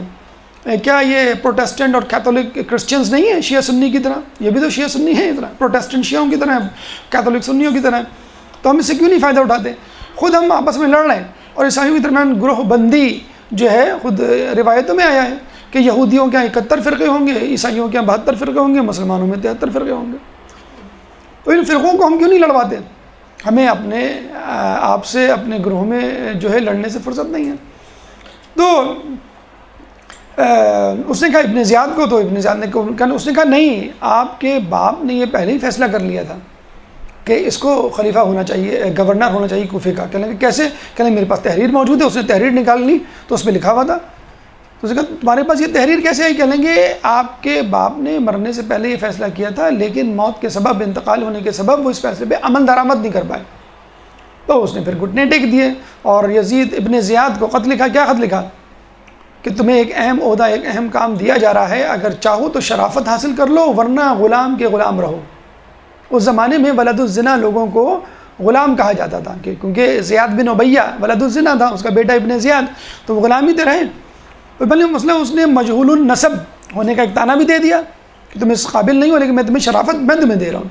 ابن زیاد اس وقت بصرہ میں گورنر تھا، اپنے بھائی قتیل کو اس نے اپنی جگہ پہ رکھا اور خود جو ہے وہاں پہ آیا۔ اچھا یہ آیا کس طرح؟ کوفہ میں 2 دروازے تھے، ایک دروازہ کھلتا تھا مکہ معظمہ کی طرف، ایک دروازہ کھلتا تھا بصرہ کی طرف۔ لوگ، آپ کو میں نے بتایا کہ 18,000 لوگ بیعت کر چکے تھے، وہ تو متمنی تھے، اور جو دروازہ مکہ معظمہ کی طرف کھلتا تھا اس پہ ٹکٹکی لگائے بیٹھے دیکھ رہے تھے، امام کب آتے ہیں، امام کب آتے ہیں۔ اور زیاد کو کہاں سے آنا تھا؟ ابن زیاد کو بصرے کے دروازے سے، کیونکہ وہ بصرے میں تھا، لیکن ابن زیاد بصرے کے دروازے کی بجائے گھوم کر مکے والے دروازے کی طرف سے آیا، جہاں پہ لوگ جو ہے منتظر تھے امام کے، امام اس دروازے۔ بالکل وہی حالت تھی جو ہجرت مدینہ کے وقت تھی، کہ لوگ جو ہے وہ رسول اللہ کا انتظار کر رہے تھے، ہاتھ میں پھول کی پتیاں اور ہار لے کے۔ وہی حال تھا کہ وہ بالکل امام کے منتظر تھے کب آئیں گے۔ اب جو ہے ابن زیاد جو ہے چہرے پہ نقاب ڈالے اور سر پہ کالا سیاہ امامہ پہنے آئے۔ اس زمانے میں سیاہ امامہ وہ لوگ پہنا کرتے تھے جو اشراف میں شمار ہوتے تھے، اور وہ اپنے ساتھ جنگی سپاہی نہیں لے کر آیا، بلکہ عام لوگوں کو اچھے کپڑے، صاف ستھرے، جسے کہتے ہیں علماء و علام اور اشراف والے کپڑے پہنا کے لایا۔ لوگ سمجھے یہ کسی بھی بہت بڑے قبیلے کا وہ مطلب کوئی بہترین شخصیت ہے، اور لوگوں کا ذہن فوراً امام کی طرف گیا۔ اچھا سیاہ امامہ بھی تھا، اور جو وہ تھی ترتیب گھڑ سواروں کی، وہ بھی ایسی تھی کہ کوئی بہت بڑا شخصیت، کوئی بڑی شخصیت، مرتبے والی جنگجو نہیں، کوئی مرتبے والی شخصیت آ رہی ہے، تو کوئی قبیلے کا سردار ہے یا کوئی بہت بڑا رہنما۔ تو لوگ دیوانہ وار نعرہ لگاتے ہوئے، مرحبا یا ابا عبداللہ کہتے ہوئے وہ دوڑے، اور وہ اپنا گھوڑا دوڑاتے ہوئے لوگوں کے ساتھ آیا۔ لوگ دیوانہ وار گھوڑے کی دم پکڑ کے کہتے ہیں کہ جھوم رہے تھے، لٹک رہے تھے، جیسے بسوں میں ہمارے یہاں جو W11 ہیں بس کے ڈنڈے پہ لٹک رہے ہوتے۔ اب پیچھے لوگ جو ہے پاگلوں کی طرح، سینکڑوں نہیں ہزاروں افراد، اور وہ بھی بڑے مزے سے بیوقوف بناتا ہوا ان کو، چلاتا ہوا ہکاتا ہوا کہاں لے آیا؟ دارالعمارہ کی عمارت پہ، قصر دارالعمارہ. وہاں چیخ کے اس نے جو ہے نعمان بن بشیر کو آواز دی کہ باہر نکلو. جب نعمان بن بشیر تیز آدمی تھا، وہ فوراً پہچان کے یہ آواز جو ہے امام کی تو نہیں ہے، جو لوگ امام کہہ رہے ہیں مرحبا یا ابا عبداللہ. تو اس نے نقاب اتارنے سے پہلے ہی کہہ دیا لوگوں کو، ارے یہ ابن زیاد ہے، تم کیا ان کو امام سمجھ بیٹھے ہو. جب لوگوں نے دیکھا، یعنی اس نے اپنی نقاب اتاری. پہلے بھی لوگ جو ہے ایسا کیا کرتے تھے، آج کی بات نہیں کر رہے ہم کہ برقع پہن کے کہیں سے فرار ہونا، تو پہلے بھی جو ہے وہ نقاب پہن کے لوگ آیا کرتے تھے. تو یہ بہت جو ہے پرانا طریقہ ہے. تو لوگوں نے جب یہ دیکھا تو لوگوں کے ہوش آواز اڑ گئے. کہتے ہیں ہزاروں افراد میں جب لوگ سر پہ پیر رکھ کے بھاگے تو فقط 30 افراد رہ گئے. 30 افراد. وہ دارالعمارہ کی عمارت کے اندر گیا، نعمان بن بشیر کو کہا کہ نکلو تمہارا وقت پورا ہو گیا، اور خود اس نے جو ہے وہاں جاتے ہی اس نے یہ منادی کروا دی کہ اگر مجھے پتہ چل گیا کہ عقیل کس کے گھر میں ہے تو میں اس کے گھر والوں کو، اس کے محلے والوں کو، سرپرست محلہ کو اور اس کے رشتہ داروں کو کسی کو نہیں چھوڑوں گا، سب کو قتل کروا دوں گا. اتنا سخت. اور اس نے ناکہ بندی بھی کر دی. یہاں پہ آ کر مسلم بن عقیل کو اندازہ ہوا کہ مجھے اب مختار ثقفی کا مکان چھوڑ دینا چاہیے. اب یہاں سے وہ ہانی بن عروہ کے مکان میں منتقل ہو گئے. جناب مسلم بن عقیل مختار ثقفی کے مکان کو چھوڑ کر اب جو ہے وہ ہانی بن عروہ کے مکان میں منتقل ہوئے. ہماری گفتگو کا چھٹا مرحلہ، ہانی بن عروہ قبیلہ مراد اور مزحج کے سربراہ تھے، اور اتنے طاقتور اور اتنے حلقہ احباب رکھنے والے کہ جب وہ چلتے تھے تو راستے میں 12,000 آہن پوش یعنی فولادی زرہ پہنے ہوئے محافظ ان کے ساتھ ساتھ چلتے تھے. ان کے گھر انہوں نے قیام کیا. اچھا اس زمانے میں یہ اصول ہوا کرتا تھا کہ خلیفہ یا گورنر قبائل کے سرداروں کو اپنے اعتماد میں رکھتے تھے اور انہی سے فیصلے کروایا کرتے تھے، انہی کی حمایت میں جو ہے وہ آگے بڑھا کرتے تھے. کیونکہ اگر ایک قبیلے کی حمایت مل جائے، یعنی ایک شخص کی، سردار کی، تو پورے قبیلے کی آپ کو حمایت مل گئی. تو مثلا ہم نے یہ دیکھا ہانی بن عروہ کی حمایت مل گئی تو 12,000 محافظ تو فقط ان کے آہن پوش تھے، جو محافظ تھے 12,000 جو ان کے ساتھ چلا کرتے تھے. پھر قبیلہ کتنا بڑا ہوگا. تو سب سے سلیکٹ ہوا کرتی تھی اس زمانے میں گورنروں کی. تو یہ جو ہے آہن پوش ان کے ساتھ ہوا کرتے تھے. ہانی بن عروہ کے گھر قیام کیا. ہانی بن عروہ عموماً گورنر کے گھر آنا جانا رکھتے تھے، لیکن جب سے ابن زیاد آیا انہوں نے آنا جانا چھوڑ دیا. اور جب ابن زیاد نے پوچھوایا تو انہوں نے بہانی کا، بیماری کا عذر تراش دیا اور گھر بیٹھے رہے. اور جب گھر بیٹھے تو ابن زیاد کو شک ہوا اور اس نے جو ہے اپنے جاسوس غلام کو بھیجا، معقل نام تھا اس کا، میم عین قاف لام، معقل کو کہ جاؤ دیکھو کہ صورتحال کیا ہے. اب معقل نامی جاسوس کوفے میں گھومتا رہا، مسجدوں میں تلاش کرتا رہا عقیل، مسلم بن عقیل کے لوگوں کو. تو اس نے دیکھا کہ ایک شخص مسجد میں کافی دیر تک بیٹھا رہتا ہے، نمازیں پڑھتا رہتا ہے، اور وہ سمجھ گیا ہو نہ ہو کہ یہ شیعان علی میں سے ہوگا.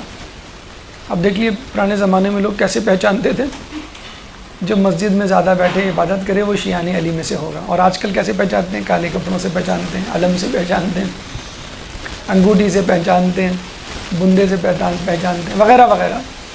تو نعروں سے پہچانتے ہیں. اصل جو ہے نماز. مالک اشتر کے بارے میں جو واقعہ ہمیں ملتا ہے کہ ایک شخص نے ان کو پتھر کا ڈھیلا مارا، پھر ڈھونڈتا رہا ان کو، تو لوگوں نے کہا مسجد میں جا کے دیکھو وہیں ہوں گے، اور مسجد میں ملے وہ.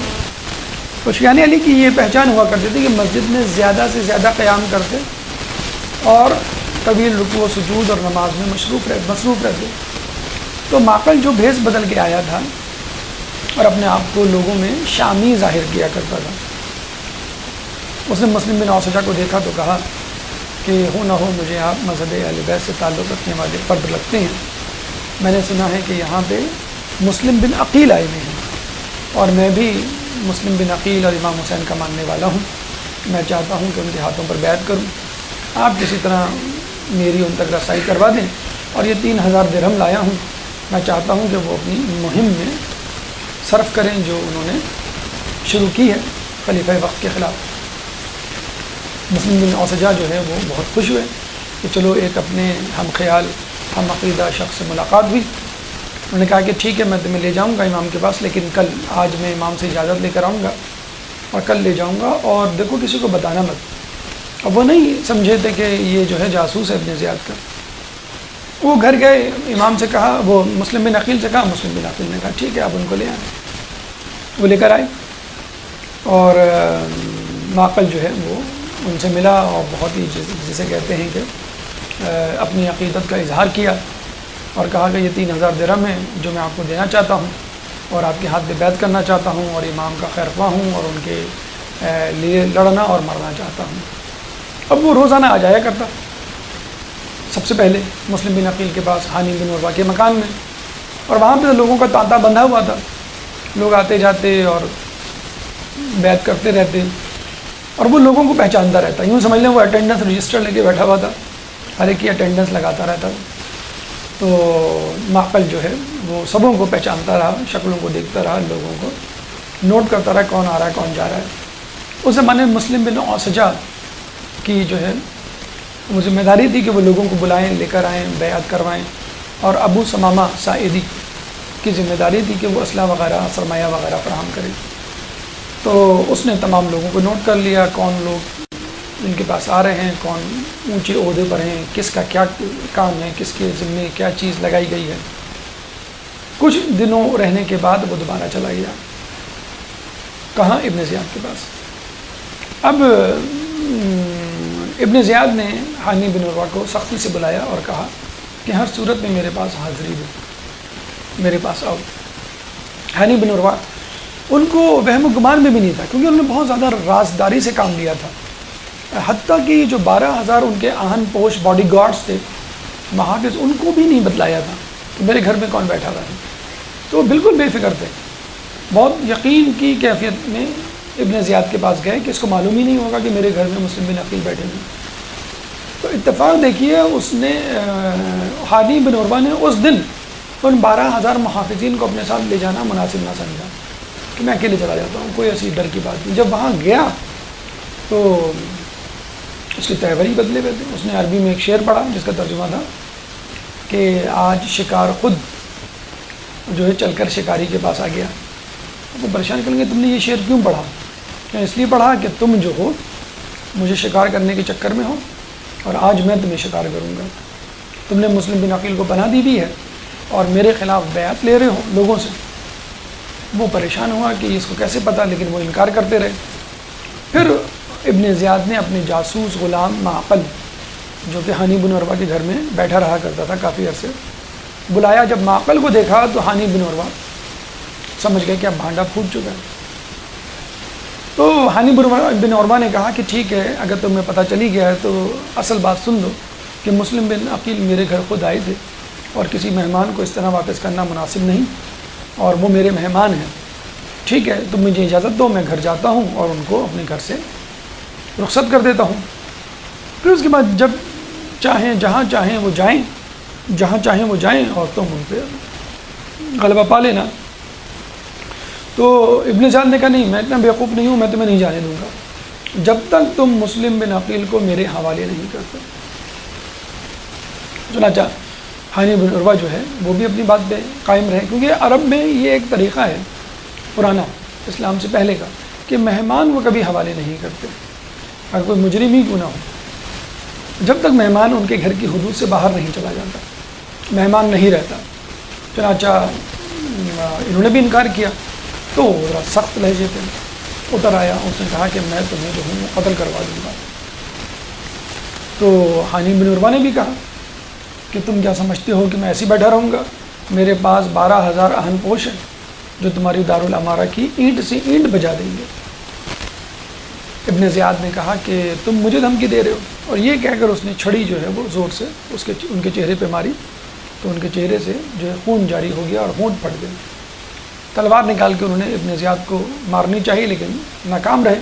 تو ابن زیاد نے کہا کہ فوراً ان کو قید میں لے جاؤ اور میرے حکم کا انتظار کو. بہرحال وہ قتل کا فیصلہ وہ کر چکا تھا اسی وقت. اب جب ان کے ایک برادر نسبتی تھے بنی زبیدہ کے سردار عمر بن حجاج، ان کو جب پتہ چلا کہ ہانی جو ہے وہ قید میں ہیں، بلکہ افواہ اڑ گئی تھی قتل کی کہ ہانی کو قتل کر دیا گیا ہے، تو یہ قبیلہ مراد اور مزہج کے اہم پوشوں کو، محافظوں کو، سپاہیوں کو لے کر دارالامارہ پہنچ گئے کہ ہمیں جو ہے وہ ہانی بن عروہ کے قتل کا بدلہ لینا ہے. تو ابن زیاد نے کہا اچھا ہوا میں نے ابھی قتل نہیں کیا ورنہ تو بڑا مسئلہ ہو جاتا. ابن زیاد باہر نکلا، اس نے کہا کہ میں نے ہانی کو قتل نہیں کیا، اپنا مہمان بنایا ہوا ہے، میری گفت و شنید جاری ہے اور ان کو کچھ نہیں ہوگا اور تم چاہو تو واپس چلے جاؤ. تو جب جو ہے وہ ان کا کہ ہمیں دکھاؤ، تو ہانی بن عروہ کو دکھایا گیا دارالامارہ کی چھت سے، بالکنی سے. تو پھر ان لوگوں کو جو ہے وہ تشفی ہوئی، تسلی ہوئی، وہ چلے گئے. یہ ایک ایسی چال تھی کہ جو کامیاب ہوئی.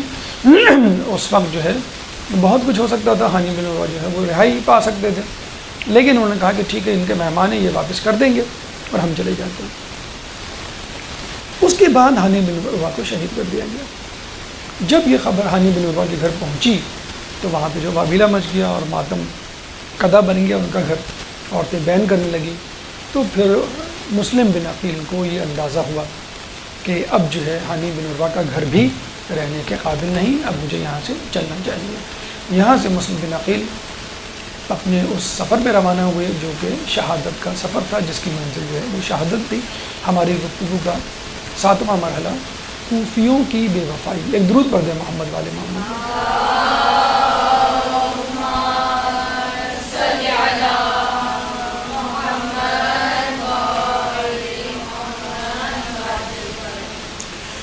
اب مسلم نے باقاعدہ ایک ٹکراؤ مقابلے کا مرحلہ جو ہے عبور کرنا تھا. اب قیام کا مرحلہ نہیں تھا، اب ٹکرانے کا اور پاش پاش ہو جانے کا، غلبہ پانے کا وقت تھا، جنگ و جدل کا مرحلہ سامنے تھا. آپ جو ہے ہانی بن عروہ کے مکان سے نکلے اور لوگوں کو کہا کہ جو میرے ساتھ چل سکتا ہے چلے. تو کہتے ہیں کہ تقریباً 4000 افراد مسلم بن عقیل کے ساتھ چلنے کے لیے تیار ہوئے دارالامارہ. حالانکہ 18000 بیعت کر چکے تھے. آپ دیکھیے کس طرح لوگوں کی تعداد بتدریج کم ہوئی. آپ دارالامارہ پہنچے اور وہاں جا کر جو ہے وہ للکارا ابن زیاد کو. گھمسان کی جنگ ہوئی، کافی لوگ جو اس میں مارے گئے. جیسے ہم نے بتایا کہ اس زمانے میں یہ ہوتا تھا گورنر اور خلیفہ دونوں قبائل کے سردار کو اپنے ساتھ رکھتے تھے تاکہ قبائل کے سردار جو حکم دے دیں پورا قبیلہ اس کو سن لے، اس میں عمل کرے. اس نے یہ کیا انہیں 2-4 دنوں میں ابن زیاد نے کہ کوفے میں موجود قبائل کے تمام سرداروں کو اپنے دارالامارہ میں بلا لیا. اب کیا ہوتا تھا، 4000 افراد جمع ہیں نیچے، چیخ چلا رہے ہیں، تلواریں نکالے ہوئے ہاتھوں میں موجود ہیں. اب ایک ایک کر کے ابن زیاد سرداروں کو بلاتا اور ان سے خطاب کرواتا اور ہر سردار اپنے اپنے قبیلے کے لوگوں کو کہتا کہ میں تمہارا سردار ہوں، میں تمہیں حکم دیتا ہوں کہ تلواریں نیام میں رکھو اور اپنے گھر چلے جاؤ. ہر سردار باری باری نکلتا اور اس کو واپس ان لوگوں کو واپس بھیج دیتا. اس طرح کم ہوتے ہوتے ہوتے اچھا یہ ایک صورتحال، اور دوسری بڑی عجیب صورتحال کہ ان لوگوں کی عورتیں اپنے گھروں سے آ گئیں. جب سرداروں کے کہنے پر کافی لوگ کم ہو گئے، کہتے ہیں کہ 4000 سے افراد کتنے کم رہ گئے؟ 300. جب یہ 300 افراد رہ گئے جن کے اوپر سرداروں کی بات کا کوئی اثر نہیں ہوا یا ڈھیٹ بن گیا کہ نہیں ہم تو لڑنے مرنے کے لیے آئے، تو ان کے گھر کی خواتین آ گئیں کہ تمہیں کیا ضرورت پڑی ہے لڑنے مرنے کی، اور لوگ نہیں ہیں کیا، وہ لڑیں، تم کیوں لڑ رہے ہو. اچھا اس وقت ابن زیاد نے اور سرداروں نے مل کر لوگوں کو کیا ایک خوف اور دھمکی دی، کس خوف میں مبتلا کیا کہ شام سے فوجیں آ رہی ہیں. کیونکہ اس وقت خود ابن زیاد کے پاس اتنی فوج سپاہی نہیں تھے اتنی تعداد میں، 4000 یا 18000. انہوں نے دھمکی دی کہ شام سے فوجیں آ رہی ہیں، جیسی وہ فوجیں آئیں گی تمام لوگوں کو قتل کر دیں گے. تو یہ سن کے لوگوں میں خوف، پورے کوفے والوں میں خوف بیٹھا، تو 18,000 سے 4,000، 4,000 سے 300، اور جب خواتین آئیں تو 300 بھی کم ہو کے 30 رہ گئے۔ اب مسلم بن عقیل جو ہے وہ نکلے، اور نماز مغربین کا وقت ہوا، نماز مغربین پڑھی، نماز مغربین پڑھ کے جب فارغ ہوئے تو وہ 30 بھی جا چکے تھے۔ اب مسلم کی غریب الوطنی کا وقت شروع ہوا۔ مسلم بن عقیل جو ہے وہ اپنے علاقے میں، اپنے کوفے میں، جس میں 18,000 لوگوں نے ان کی بیعت کی تھی، اکیلے رہ گئے۔ اب مسلم بن عقیل جو ہے وہ گلیوں میں گھوم رہے ہیں اور غریب الوطن ہیں، کوئی پوچھ نہیں رہا، پیاس سے بے حال ہوتے ہیں، ایک جگہ سے گزرتے ہیں تو ایک عورت ضعیفہ طوعا نام کی باہر نکلتی ہے۔ طوعا پہلے کنیز تھی محمد بن اشعث کندی کی۔ اشعث کندی وہ شخص ہے جو کہ مولا علی کے ساتھ ہوا کرتا تھا، جنگوں میں شریک ہوا کرتا تھا، صفین میں بھی تھا، لیکن بغض معاویہ کے لیے علی سے کوئی محبت نہیں تھی اس کی، اور یہ اس کا بیٹا تھا محمد بن اشعث کندی۔ اور جودہ بن اشعث کا بھی آپ نے نام سنا ہوگا، جس نے امام حسن کو جو زہر دیا تھا، تو یہ جودہ بن اشعث جو ہے وہ اشعث کی بیٹی تھی، محمد بن اشعث کا بیٹا تھا۔ تو یہ ابن زیاد کا خاص آدمی تھا، سپاہی تھا۔ جب یہ طوعا باہر نکلی تو مسلم بن عقیل نے پانی مانگا، اس نے پانی لا کے دیا، پانی دے کے جانے لگی، اس نے دوبارہ دروازہ کھولا تو مسلم وہیں بیٹھے ہوئے۔ تو وہ پوچھا کہ بھئی آپ یہاں کیوں بیٹھے ہوئے، اپنے گھر جائیں۔ تو مسلم بن عقیل نے کہا کہ میں غریب الوطن ہوں، میرا کوئی گھر نہیں۔ طوعا نے کہا کہ آپ ہیں کون؟ تو انہوں نے تعارف کروایا کہ میں مسلم بن عقیل ہوں۔ تب اس کو معلوم چلا کہ یہ تو مسلم بن عقیل ہے، اس نے فوراً اندر بلایا کہ کوفے کے حالات ٹھیک نہیں ہیں، آپ اندر آ جائیں۔ اندر لائیں، دسترخوان لگایا، کھانا لگایا، لیکن مسلم نے کھانا نہیں کھایا، جو جن حالات سے وہ گزر رہے تھے۔ رات میں ان کا بیٹا بلال آیا، طوعا کا بیٹا بلال۔ اب یہ کسی کی زوجیت میں تھی، کنیزی سے جو ہے اس نے آزاد کر دیا تھا، تو اس نے کسی سے شادی کی تھی، کسی شخص سے، اس سے ایک بیٹا تھا بلال۔ جب بلال آیا تو اس نے نوٹ کیا اس کی ماں بار بار ایک کمرے میں جاتی ہے، آتی ہے، جاتی ہے، آتی ہے۔ اس نے پوچھا تم کیا کرنے جاتی ہو؟ تو اس نے کہا کہ مسلم بن عقیل آئے ہیں، ان کی مہمانداری کر رہی ہوں، لیکن تم کسی کو بتانا مت۔ اور بلال بڑا پریشان ہوا کہ ابن زیاد نے تو یہ کہہ دیا ہے کہ جس کے گھر میں بھی قیام ہوگا ان کے تمام گھر والوں کو، آس پاس کے لوگوں کو، محلے کے سرپرست یعنی کونسلر کہہ لیں آپ، اور سارے رشتہ داروں کو قتل کر دوں گا کہ مجھے بتایا کیوں نہیں۔ اب وہ بڑا پریشان ہوا، اس نے ماں کو کہا کہ تم نے غلطی کی اور تم فوراً حوالے کرو، خبر دو۔ تو ماں نے کہا نہیں، میں نہیں حوالے کروں گی اور تم بھی نہ بتانا۔ اب یہ رات میں چپکے سے اٹھ کے چلا اور ابن زیاد کو جا کے خبر دی، بلکہ ابن زیاد سے پہلے جو ہے وہ اس کے بیٹے عبد الرحمن کو خبر دی۔ عبد الرحمن نے جا کے محمد بن اشعث کو خبر دی، محمد بن اشعث نے ابن زیاد کو خبر دی۔ ابن زیاد نے کہا کہ ٹھیک ہے، تم لشکر لے کے جاؤ اور مسلم کو جو ہے وہ لے کر آؤ۔ اب یہ جو ہے وہ مسلم کی طرف گئے، وہاں جا کر وہ دھاوا بول دیا۔ اچھا وہ سمجھے کہ ایک آدمی کو ہی تو پکڑنا ہے، وہ چند سو لوگ تھے۔ وہ پتہ چلا کہ وہ اتنی زیادہ شمشیر زنی اور شجاعت کا انہوں نے مظاہرہ کیا کہ لوگ حیران رہ گئے۔ پھر کہا کہ اور فوج بھیجو، اور مطلب یہ بھی تک لکھا ہے کہ 3,000 تک کی فوج تھی، لیکن مسلم بن عقیل کو وہ قابو نہ کر پائے۔ اچھا ایک بزدلانہ اقدام انہوں نے کیا کیا کہ وہ چھت پہ چڑھ گئے اور عورتوں کی طرح پتھر مارنے لگے، گرم پانی گرانے لگے۔ تو اس زمانے میں یہ بہت معیوب سمجھا جاتا تھا اس طرح لڑنا، یعنی دشمن کے پیچھے سے حملہ کرنا یا دشمن کے اوپر سے حملہ کرنا، دو بدو حملہ اصل حملہ سمجھا جاتا تھا۔ تو مسلم بن عقیل نے کہا کہ تم مرد ہو تو میرے سامنے آ کے حملہ کرو، اور کسی کو جرت نہیں ہوتی تھی، ہزاروں افراد تھے۔ صبح سے شام تک جنگ ہوتی رہی، لوگ سمجھ گئے کہ یہ ہمارے ہاتھ آنے والے نہیں۔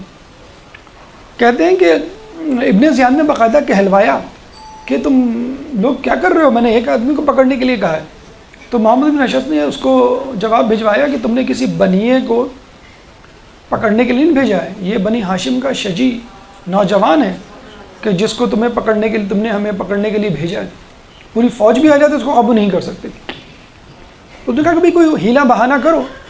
تو پھر ان کے ذہن میں خیال آیا، اس نے مسلم بن عقیل کو پکارا محمد بن اشعث نے کہ ہم تمہیں امان دیتے ہیں۔ یہی ایک صورت ہوا کرتی تھی کہ ہم تم کو امان دیتے ہیں، ہم تمہارا کچھ نہیں بگاڑیں گے، تم اپنے آپ کو ہمارے حوالے کر دو۔ مسلم نے کہا کہ اگر تم یقین دلاتے ہو اور اپنے اس پہ قائم رہو گے، مجھے جو ہے ضمانت دو اس بات کی، تو پھر میں حوالے کرتا ہوں۔ نے کہا ٹھیک ہے، ہم بالکل حوالے کرتے ہیں۔ ایک شخص تھا جو جس نے انکار کر دیا تھا. باقی تمام لوگوں نے کہا ہم آپ کو. کہتے ہیں مسلم بن عقیل کو جیسے ہی سواری پہ بٹھایا گیا اسی وقت ان کی تلوار نکال دی گئی. تو مسلم بن عقیل نے انا للہ و انا الیہ راجعون پڑھا کہ تم نے پہلی بے وفائی ہے جو مجھ سے کی ہے. اور روتے ہوئے یہ کہا کہ میں چاہتا ہوں کہ تم امام کو خط لکھ دو کہ وہ نہ آئیں کیونکہ میں تو قتل ہو ہی رہا ہوں, امام بھی اس مرحلے سے نہ گزرے. انہوں نے کہا بھائی اس کا فیصلہ جو ہے وہ ابن زیاد کرے گا. پھر جو ہے مسلم بن عقیل کو ابن زیاد کے دربار میں لے جایا جاتا ہے. ابن زیاد جو ہے الزاموں کا ایک سلسلہ شروع کر دیتا ہے اور مسلم کہتے ہیں کہ ہم نے وہی کیا جو ہمیں کرنا چاہیے تھا, ہمیں کوفے والوں نے بلایا اور ہم ان کی اصلاح کے لیے یہ بیعت لے رہے تھے. مسلم نے کہا کہ بہرحال اب تم کو قتل ہونا ہوگا کیونکہ ہماری راہ میں حکومت کے راستے میں جو شخص بھی آئے گا وہ نہیں بچ سکتا. مسلم نے کہا کہ ٹھیک ہے میں تیار ہوں لیکن اس سے پہلے ایک وصیت کرنا چاہتا ہوں. عمر سعد وہاں موجود تھا اور وہ قبیلہ قریش سے تھا. تو مسلم بن عقیل نے کہا کہ میرا جاننے والا ہے, یہ میرے قبیلے کا ہے, میں اس سے وصیت کروں. عمر سعد نے بزدلی دکھائی اور یہ کہا کہ میں نہیں سننا چاہتا وصیت. تو ابن زیاد نے کہا کہ یہ تو ایک انسانیت کا تقاضا ہے, رشتہ داری کا تقاضا ہے کہ تم اس کی کم از کم وصیت تو سن لو, یہ مر رہا ہے. تو عمر سعد نے اس کو لے جا کے ایک جگہ پر ان کو لے جا کر ایک وصیت سنی تاکہ وہ ابن زیاد ان کو دیکھے اور پھر آگے وصیت بتلا بھی دی. حالانکہ وصیت ایک رازداری کی بات ہوتی ہے جو انہوں نے کرنی ہی اسی لیے تھی اپنے رشتہ دار سے کہ وہ لوگوں کو نہ بتائے. تو ابن زیاد اس بات پر بہت زیادہ اس کو سرزنش کرتا ہے کہ کبھی بھی خائن کو امانت دار نہیں, امانت کا محافظ نہیں بنانا چاہیے, لیکن کبھی کبھی خائن بھی بن جاتا ہے امانت دار, امانت کا محافظ. تو عمر سعد نے کہا کہ انہوں نے یہ مجھے وصیت کی ہے کہ 700 درہم کا مقروض ہوں, اس کو میری تلوار اور زرہ بیچ کے ادا کر دیا جائے. نمبر 2 میری لاش کی پامالی نہ کی جائے. نمبر 3 امام حسین کو خط لکھ دیا جائے کہ وہ نہ آئیں.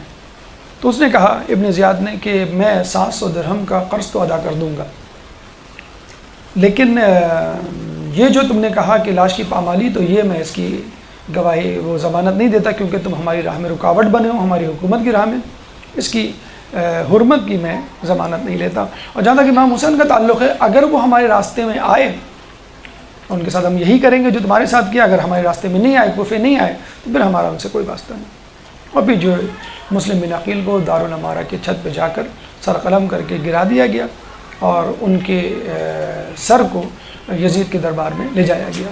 پھر یزید نے باقاعدہ اس کو کہا کہ شاباش, تم نے وہی کیا جو میں چاہتا تھا, اب امام حسین سے مقابلے کے لیے تیار ہو جاؤ. سَيَعْلَمُ الَّذِينَ ظَلَمُوا أَيَّ مُنْقَلِبٍ يَنْقَلِبُونَ إِنَّ لِلَّهِ وَإِنَّا إِلَيْهِ راجعون.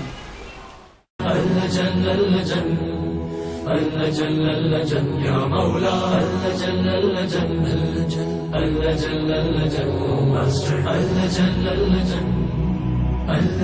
يا صاحب السماء